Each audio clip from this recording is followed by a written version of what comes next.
வாங்க ஒரு சின்ன புதிரோட இந்த அலசல ஆரம்பிக்கலாம். சில சமயம் பாத்தீங்கன்னா ரொம்பவே குழப்பமா இருக்கிற விஷயத்துக்குள்ள தான் ரொம்ப ஆழமான அர்த்தம் ஒளிஞ்சிருக்கும். இன்னைக்கு அப்படிப்பட்ட ஒரு விசித்திரமான உரையிலிருந்து ஒரு ஆழமான கருத்தை நாம கண்டுபிடிக்க போறோம். இப்போ இந்த வார்த்தைகளை கொஞ்சம் கவனிங்க. ஃபாரின் ஃபாரின்னு திரும்ப திரும்ப வருது. அப்புறம் சம்பந்தமே இல்லாத சில ஆங்கில வார்த்தைகள்.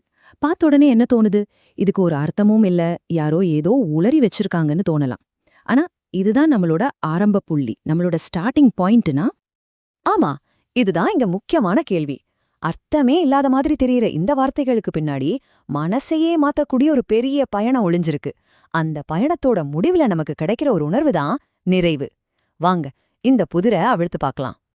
நம்மளோட இந்த பயணம் எங்கிருந்து ஆரம்பிக்குதுன்னா, நமக்கு எல்லாருக்குமே ரொம்ப பரிச்சயமான ஒரு மனநிலையிலிருந்து தான். நம்மள பல பேர் வாழ்க்கையில ஒரு கட்டத்துல இத உணர்ந்திருப்போம். அதாவது சுத்தி இருக்கிற எல்லாமே புதுசா அந்நியமா தெரியிற ஒரு ஃபீலிங். அந்த மூல உரையோட ஆரம்பமும் இதுதான் சொல்லுது. சோ இந்த பயணத்தோட முதல் ஸ்டெப் என்னன்னா அந்நியமாதல். அப்படின்னா என்ன? நம்மள சுத்தி இருக்கிற உலகம், மக்கள், ஏன் சில சமயம் நம்மளோட சொந்த யோசனைகளே கூட நமக்கு சம்பந்தம் இல்லாத மாதிரி தோணும். நாம தனியா விடப்பட்ட மாதிரி ஒரு ஃபீலிங் வரும் பாருங்க, அதுதான். அந்த மாதிரி அந்நியமா ஃபீல் பண்ண ஆரம்பிச்ச உடனே அடுத்தது என்ன வரும்? குழப்பம்தான். ஒண்ணுமே புரியாது. ஏன் இப்படி நடக்குது? நாம ஏன் இப்படி ஃபீல் பண்றோம்? இந்த மாதிரி கேள்விகளுக்கு பதிலே கிடைக்காத ஒரு நிலை. இந்த மாதிரி எதுவுமே பரிச்சயம் இல்லாத மாதிரி ஒரு ஃபீலிங் வருது இல்லையா? அதுதான் எவ்ரிதிங் இஸ் ஃபாரின். அதாவது எல்லாமே அந்நியமா இருக்குன்னு மனசுக்குள்ள ஒரு குரல் கேட்கும். இதுதான் நிறைவுங்கிற அந்த நிலையை நோக்கிய பயணத்தோட முதல் படி. சரி, இந்த குழப்பமான ஸ்டேஜ்ல இருந்து எப்படி வெளியே வருது? அந்த மூல உரை நமக்கு ரெண்டு முக்கியமான வார்த்தைகளை க்ளூவா கொடுக்குது. ஒன்னு நம்மளோட வரலாறு, இன்னொன்னு நம்மளோட நாடகம். இந்த ரெண்டையும் நம்ம சரியா புரிஞ்சுக்கிட்டாதான் அடுத்த கட்டத்துக்கு போக முடியும். இங்கதான் நாம ஒரு முக்கியமான வித்தியாசத்தை புரிஞ்சுக்கணும். வரலாறுனா என்ன? நம்ம வாழ்க்கையில உண்மையா நடந்த சம்பவங்கள், a collection of facts, அவ்வளவுதான். ஆனா நாடகங்கிறது அந்த சம்பவங்களோட நாம சேர்த்து வச்சிருக்கிற உணர்ச்சிகள், எமோஷன்ஸ். நிறைவுங்கிற அந்த நிலைக்கு போகணும்னா நாம இந்த நாடகத்தை விட்டுட்டு வரலாற்றை மட்டும், அதாவது நடந்தத நடந்தபடியா ஏத்துக்கணும். இது ரொம்ப ஆழமான ஒரு விஷயம் இல்லையா? அப்படி நம்ம வரலாற்றை ஏத்துக்கிட்டு அதுல இருக்கிற அந்த டிராமாவை கடந்து வந்தா நாம் எங்க வந்து நிப்போம் தெரியுமா? நம்மளோட டெஸ்டினேஷனுக்கு வந்துருவோம். அதுதான் நிறைவுன்னு சொல்ற ஒரு ரொம்ப பவர்ஃபுல்லான மனநிலை. நிறைவு இது சும்மா சாட்டிஸ்ஃபேக்ஷன் சொல்றதை விட ரொம்ப அதிகம்.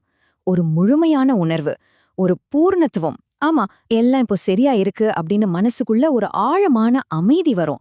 நம்மளோட தேடல் முடிவுக்கு வந்துடுச்சுன்னு சொல்ற மாதிரி ஒரு ஃபீலிங். ஐ ஆம் சாட்டிஸ்ஃபைட் நவ். அதாவது நான் இப்போ திருப்தியா இருக்கேன். அந்த மூல உரையில திரும்ப திரும்ப வர்ற இந்த சிம்பிளான ஆனா ரொம்ப பவர்ஃபுல்லான வாக்கியம்தான் இந்த நிறைவுங்கிற நிலையோட பிரகடனம். இது வெளியில நாம ஜெயிச்சத பத்தி இல்ல, உள்ளுக்குள்ள நாம அடைஞ்ச ஒரு நிலைய பத்தி. அப்போ இந்த நிறைவுனா என்னன்னு சுருக்கமா சொல்லணும்னா, வெளியில சூழ்நிலை எப்படி வேணா இருக்கட்டும், ஆனா உள்ளுக்குள்ள நாம அமைதியா ஃபீல் பண்றது, இது சரி இது தவறுன்னு நாம போடுற கணக்கியெல்லாம் தாண்டி நடந்தத நடந்தபடியே ஏத்துக்கிறது, இது ஒரு முழுமையான மன திருப்தி. ஓகே, இந்த நிறைவுங்கிற ஃபீலிங் ஒருத்தரோட தனிப்பட்ட அனுபவம் மட்டும்தானா, இல்ல இது எல்லா மனுஷனுக்கும் பொதுவான ஒண்ணா? வாங்க பார்க்கலாம். உண்மையில இது எந்த ஒரு கலாச்சாரத்துக்கோ இல்ல ஒரு மொழி பேசுறவங்களுக்கோ மட்டும் சொந்தமான விஷயம் கிடையாது. நம்ம ஆரம்பத்துல பார்த்தோமே அந்த டெக்ஸ்ட், அதிலேயே இதுக்கான சில தடயங்கள் இருக்கு. ஃபாரின் லாங்குவேஜ்னு சொல்றது மூலமா இந்த உணர்வை வார்த்தையால சொல்ல முடியாது, இது மொழிக்கு அப்பாற்பட்டதுன்னு காட்டுது. அதோட டோங்கா, ஐரோப்பிய யூனியன் சில இடங்களை சொல்றது மூலமா இது ஒரு உலகளாவிய அனுபவம்னு நமக்கு புரிய வைக்குது. இந்த மனப்பயணத்தை ஒரு டைம் லைன் மாதிரி நாம அழகா பார்க்கலாம் பாருங்க. முதல்ல எல்லாமே அந்நியமா இருக்குங்கிற ஒரு குழப்பமான நிலை. அங்க இருந்து நான் திருப்தியா இருக்கேங்கிற ஒரு மைய புள்ளிக்கு வரும்.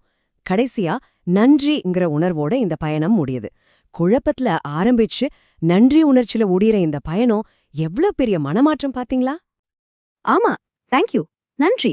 அந்த மூல உரையோட முடிவுல வர இந்த வார்த்தை சும்மா ஏதோ எதேச்சியா வந்ததில்ல. நம்ம நிஜமாவே ஆழமா ஒரு நிறைவு அடையும் போது நம்ம மனசுல இருந்து இயற்கையா வர உணர்வு தான் நன்றி உணர்வு. அந்த பயணத்துக்கு, அந்த அனுபவத்துக்கு, அந்த அமைதிக்கு நாம சொல்ற ஒரு மரியாதை.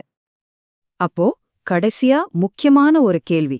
இந்த முழு விளக்கத்தையும் கேட்டதுக்கப்புறம் நீங்க உங்களையே கேட்டுக்கோங்க, உங்களுக்கு நிறைவுன்னா என்ன?